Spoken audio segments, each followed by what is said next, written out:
ये भारतीय जनता पार्टी सरकार जवाब दियो, विधानसभा घेराव कर, ए सरकार कुंभकर्ण निद्रा भांगिया पर्यंत लड़े भी जोरदार कर।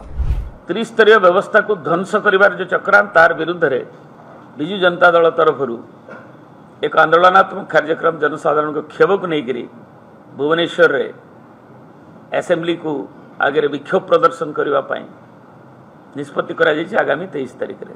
गणतंत्र को बचाइबा स्वाधीनता को बचाइबा विधानसभा घेराव हम 23 तारिख दिन सकाळ 10टार पीएमजी स्क्वायर विधानसभा सम्मुख में घेराव हम। विधानसभा भितर बिजु जनता दल एमएलए माने निश्चित भाव प्रतिवाद करेंगे। विधानसभा बाहर त्रिस्तरीय पंचायत राज व्यवस्थार समस्त स्टेक होल्डर आसिक ये विक्षोभ करेंगे। आम आसंता 23 तारिख में डाकरा देचु आमर समस्त पंचायत राज प्रतिनिधि माने एवं गाँव मुखिया माने जनप्रतिनिधि जो माने अच्छी लोक पुलिस सभा ग्राम सभार मुखिया माने समस्त एकाठी हेबे एवं ये सरकार को जो भाव में जवाब दिया तृणमूल स्तर से व्यवस्था करा